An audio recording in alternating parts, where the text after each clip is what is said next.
Sir ఇటు నోట్ల రద్దు, పెద్ద నోట్ల రద్దు అంశం మరోసారి తెరపైకొచ్చింది. అంటే గతంలో మనం చూసాం 2015, 16 ఆ ప్రాంతంలో నోట్లు రద్దు చేశారు. అప్పుడు పెద్ద ఇష్యూ కూడా జరిగిందంటే ఎక్కువ ఇబ్బందులు కూడా ప్రజలు ఎదుర్కొన్నారని కూడా తెలిసింది. అయితే ఇప్పుడు నిన్న మహానాడులో చంద్రబాబు నాయుడు గారు మాట్లాడారు. సో పెద్ద నోట్లు మరోసారి రద్దు చేయాలని నేను కోరుకుంటున్నాను. డిజిటల్ కరెన్సీని తీసుకురావాలి పెద్ద మొత్తంలో. డిజిటల్ కరెన్సీ యూసేజ్‌ని ఎక్కువగా చేయాలన్నట్టుగా ఆయన కేంద్ర ప్రభుత్వాన్ని డిమాండ్ చేశారు. సో ఇది కరెక్ట్ అంశమేనా? మరి చేసే అవకాశం ఉన్నాయా? అది డిమాండ్ అని చెప్పలేనులే, ఆయన అభిప్రాయాలు చెప్పింటారు. కేంద్ర ప్రభుత్వాన్ని ఈయన డిమాండ్ చేస్తే వాళ్ళు వినేదేముంది. కానీ ఆయన చెప్పేటి కొంచెం సామాన్య ప్రజలకు ఇబ్బందికరమైన సమస్య. ఎందుకు అంటే మీకు బ్లాక్ మనీ అనేది రావడానికి చాలా త్రోవలు ఉంటాయి. నువ్వు డిజిటల్ కరెన్సీ పెట్టిన దానివల్ల బ్లాక్ మార్కెట్ ఉండదని నేను అనుకోవడానికి లేదు. కాకపోతే సైబర్ మోసాలు ఎక్కువ అవుతాయి. డిజిటల్ కరెన్సీ వస్తే సైబర్ మోసాలు ఎక్కువ అవుతాయి. ఈ వీటినన్నిటిని కూడా దృష్టిలో పెట్టుకోవాలి కదా. ఇప్పుడు ఉండేది 500 నోటు మాత్రమే చలామణిలో ఉంది. 1000 రూపాయలు అన్ని రద్దు అయిపోయినాయి కదా. రద్దు అయిపోయినప్పుడు ప్రజలు బ్యాంకుల చుట్టూ తిరిగి నానా అవస్థ పడినారు కదా. మరి ఎందుకు అది ఆయన ప్రస్తావించినారో నాకు తెలియదు. డిమాండ్లు అన్నాను కానీ ఎందుకు ప్రస్తావించినారో నాకు అర్థం కావడం. ఒకవేళ ఆయన కొంచెం డిజిటలైజేషను కంప్యూటర్ పట్ల మోజు ఉండొచ్చు కానీ అవి చెయ్యాలంటే కష్టం కదా. నాకు ఇప్పుడు ఫోన్పే చేస్తుంటారు చాలా మంది పిల్లలు కూడా. నేను చేయమంటే నా చేత కాదు. నేనే చేయలేకపోతే ఇంకా ఎంతమంది ప్రజానీకం ఉంటారు అట్లా చేయలేని వాళ్ళు. చెయ్యాలంటే కష్టం అవుతుంది. ఏదో చదువుకున్న వాళ్ళు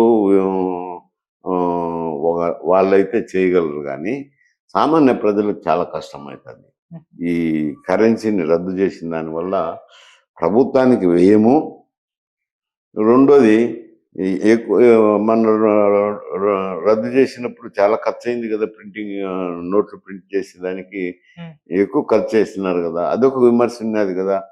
ఊరికి అనవసరంగా రద్దు చేసి ప్రజాధనం దుర్వినియోగం అయిపోయింది కొత్త నోట్లు ముద్రించేదానికేనని. ఇప్పుడు ఉండేది 500 రూపాయలు చలామణిలో ఉండేది. 2000 కూడా లేవు, చలామణిలో లేవు. 500 ఏం ఎంత బ్లాక్ మనీని కూడా పెడతారు 500లో. అవన్నీ వేరే వేరే ట్రాన్సాక్షన్స్ లో బ్లాక్ మనీ నడుస్తుంటది. డిజిటల్ కరెన్సీ వచ్చిన జరగదంటే జరుగుతుంది. బ్లాక్ మనీ ఎందుకు జరగకుండా ఉంటది? డిజిటల్ కరెన్సీ అయితే జరగకుండా పోతుందని ఆయన కొంచెం టెక్నాలజీ మీద మోజు ఎక్కువ చంద్రబాబు నాయుడు గారికి. అందుకని డిజిటల్ కరెన్సీ పెట్టాలా అని అంటే జనాన్ని కూడా చూడాలి కదా. సామాన్యులు చూడకుండా ఊరికి డిజిటల్ కరెన్సీ పెడితే అన్ని ఇబ్బందులు వస్తాయి ఏంట. సార్ గతంలో కూడా నేనే సూచించాను, అప్పుడు జరిగింది. మళ్ళీ ఇంకోసారి సూచిస్తున్నానని కూడా ఆయన మెన్షన్ చేయడం జరిగింది. సో మరి అప్పుడు ఆయన సూచించారా? మరి ఇప్పుడు కూడా కీలకంగా ఉన్నారు కాబట్టి. కీలకంగా ఉండొచ్చులే కానీ ఇటువంటివన్నీ ఆర్థికపరమైన అంశాలు ఇవన్నీ చెప్తే ఎవరింటారులే కానీ ఇది జనాన్ని బట్టి చూస్తారు. వాళ్ళు కూడా ప్రజల్లో ఎట్లా ప్రభావం ఉంటుంది, ప్రజలు ఏ విధంగా రియాక్ట్ అవుతారు అనేది చూస్తారు. ఏదో చెప్పొచ్చు కానీ అప్పుడు నువ్వు పెద్ద నోట్లు రద్దు అనేది అది కూడా ఏదో తీసుకునే దాని మీద విమర్శలు ఉన్నాయి కదా. పెద్ద నోట్లు రద్దు చేసిన దాని మీద ఊరికి అనవసరమైన ఖర్చు, బ్లాక్ మనీ అయితే అట్నే ఉంది అని. ఇప్పుడు కూడా అంతే. డిజిటల్ కరెన్సీ వస్తానే అయిపోతుంది. అమెరికాలోనే పెద్ద వాడడం లేదు, డెవలప్డ్ కంట్రీలోనే. ఇప్పుడు పోయి మన కంట్రీలో అంటే ఎంతమంది 140 కోట్ల మంది ప్రజల్లో ఎంతమంది విద్యావంతులు ఉంటారు, ఎంతమంది డిజిటల్ పేమెంట్ చేసే వాళ్ళు ఉంటారు. ఇవన్నీ ఇబ్బందులు ఉన్నాయిలండి.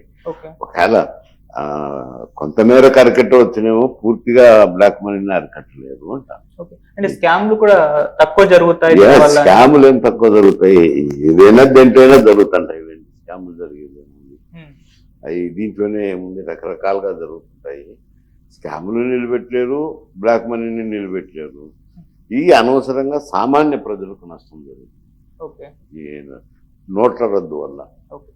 వాళ్ళు పన్నులు వదిలిపెట్టి బ్యాంకులు పోయి మార్చుకొని తెచ్చుకొని మళ్ళీ ఈ ఆన్లైన్ పేమెంట్స్ అంటే అందరికి ఎక్కడ వస్తాయి? కొందరి చేతనే అవుతాయి కదా, అందరి చేత కాదు కదా. డిజిటలైజేషన్ చేస్తే అవన్నీ చూసుకొని మాట్లాడాలి. ఊరికి డిమాండ్ చేస్తేనే అయిపోతుంది. ఏం డిమాండ్ చేసింటే వాళ్ళు ఏం నిర్ణయం తీసుకోలేండి. ఈసారికి మన్న చేసే రద్దు మళ్ళీ చేస్తే ఏమనుకుంటారు? Correct. Right sir, thank you so much sir.